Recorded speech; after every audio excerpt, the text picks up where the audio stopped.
Tujuan pembelajaran yang pertama menganalisis struktur organ sistem pencernaan pada manusia, yang kedua menganalisis fungsi organ sistem pencernaan pada manusia, yang ketiga menyajikan hasil kajian literatur tentang struktur organ sistem pencernaan pada manusia berupa peta konsep dengan tepat, yang keempat menumbuhkan sikap disiplin, proaktif, kerjasama, dan percaya diri. Peta konsep sistem pencernaan pada manusia, organ pencernaan makanan. Ada dua, yaitu kelenjar pencernaan dan juga saluran pencernaan. Saluran pencernaan dibagi menjadi mulut, kerongkongan, lambung, usus halus, usus besar, dan anus. Organ-organ sistem pencernaan, yaitu saluran pencernaan, saluran yang memproses makanan dengan penguyahan, penelanan, dan pencampuran. Dan juga ada kelenjar pencernaan, alat pencernaan yang dapat menghasilkan enzim-enzim untuk pencernaan kimiawi. Organ-organ sistem pencernaan: rongga mulut, kelenjar ludah, esofagus, hati, kantong empedu, pankreas, appendix, lambung, usus besar, usus halus, dan anus. Gigi merupakan alat pencernaan mekanis. Fungsi gigi yaitu memotong makanan menjadi potongan yang lebih kecil, memudahkan enzim-enzim pencernaan mencerna makanan dengan lebih efisien dan cepat. Jenis-jenis gigi berdasarkan bentuk. Yang pertama yaitu gigi seri, incisivus, memotong makanan. Gigi taring, caninus, mengoyak dan merobek makanan.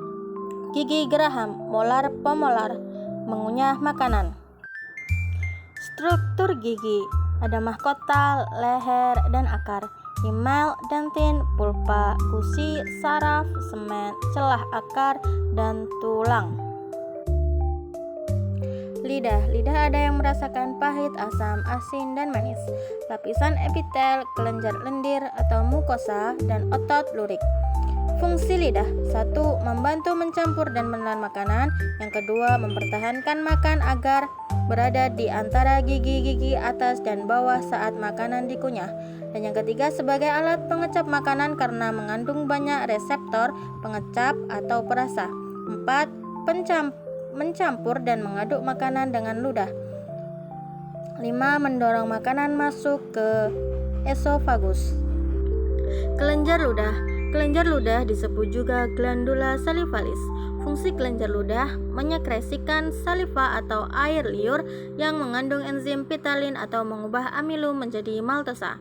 Fungsi air liur: membasahi makanan, mencegah mulut dari kekeringan, membunuh mikroorganisme, dan bertindak sebagai buffer penyangga pH.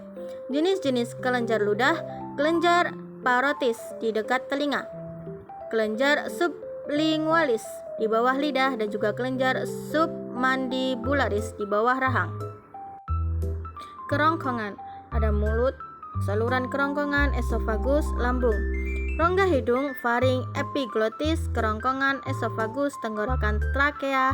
Saat makanan masuk, epiglotis menutup faring dan saluran trakea sehingga makanan masuk ke kerongkongan. Kerongkongan: 1/3 otot lurik, 2/3 otot polos, terdapat cairan agar bolus tetap basah. Otot kontraksi, otot relaksasi, bolus makanan. Gerak peristaltik, gerak kontraksi dan relaksi otot polos yang mendorong makanan menuju lambung. Lambung ventriculus adalah kantung makanan pada saluran pencernaan yang terletak di sebelah kiri organ perut. Di dalam lambung terdapat pencernaan secara mekanis dan kimiawi, kardik, fundus, dan pilorus. Struktur lambung: yang pertama kardiak, bagian lambung atas dekat jantung. Kedua fundus, bagian lambung tengah yang membulat. 3 pilorus, lambung bawah dekat usus. Keempat, rugae adalah membran mukosa berbentuk lekuk-lekuk yang berfungsi melindungi dinding lambung dari abrasi asam lambung. Yang kelima, sphincter esophageal, yaitu katup yang menjaga agar makanan yang masuk tetap berada di lambung. Yang keenam, sphincter pylorus, yaitu katup yang menjaga makanan agar tidak keluar sebelum pencernaan selesai. Zat-zat pada getah lambung: asam lambung HCI, mematikan bakteri yang ada dalam makanan, mengubah sifat protein, mengaktifkan enzim pepsonigen menjadi pepsin. Enzim pepsin merobek protein menjadi pepton. Enzim renin mengaktifkan kaseinogen menjadi kasein. Hormon gastrin merangsang sekresi getah lambung. Usus halus. Ada usus diabelas jari, usus kosong, panjangnya 6-8 meter, lebar 25 mm. Ileum, usus penyerapan dan terjadinya pencernaan kimiawi. Usus besar, kolon. Ada kolon transversum, kolon ascendens, cecum, appendix, kolon descendens, panjang 1, rectum, dan anus. Anus, bagian akhir usus besar disebut rektum dan di sini tidak lagi terjadi penyerapan air. Rektum dapat berkontraksi sehingga menimbulkan defekasi. Defekasi adalah proses pengeluaran zat sisa pencernaan melalui anus. Kontraksi rektum dapat menyebabkan refleksi gastrokolik yang dapat dilakukan secara sadar dan otot pencernaan akan berkontraksi sehingga feses terdorong keluar. Di sini ada kelenjar pencernaan manusia, alat pencernaan yang dapat menghasilkan enzim-enzim untuk pencernaan kimiawi. Yang pertama, kelenjar ludah, kelenjar hati, dan kelenjar pankreas. Kelenjar pankreas. Pankreas memiliki kelenjar eksokrin berupa sel Acinar yang menghasilkan getah pankreas. Getah pankreas mengandung natrium bikarbonat. Enzim yang dihasilkan oleh pankreas yaitu amilase, mengubah amilum menjadi glukosa. Lipase mengubah lemak menjadi asam lemak dan gliserol. Tripesin mengubah protein menjadi senyawa asam amino. Kelenjar hati adalah organ tubuh dengan kelenjar eksokrin berupa kantung empedu yang menghasilkan cairan empedu. Cairan empedu atau bilus adalah cairan berwarna kuning kecoklatan yang dihasilkan sel hati. Cairan empedu mengandung air, garam empedu sebagai pengelomasi lemak, bilirubin hasil dari perombaan eritos, dan kolesterol atau lipid.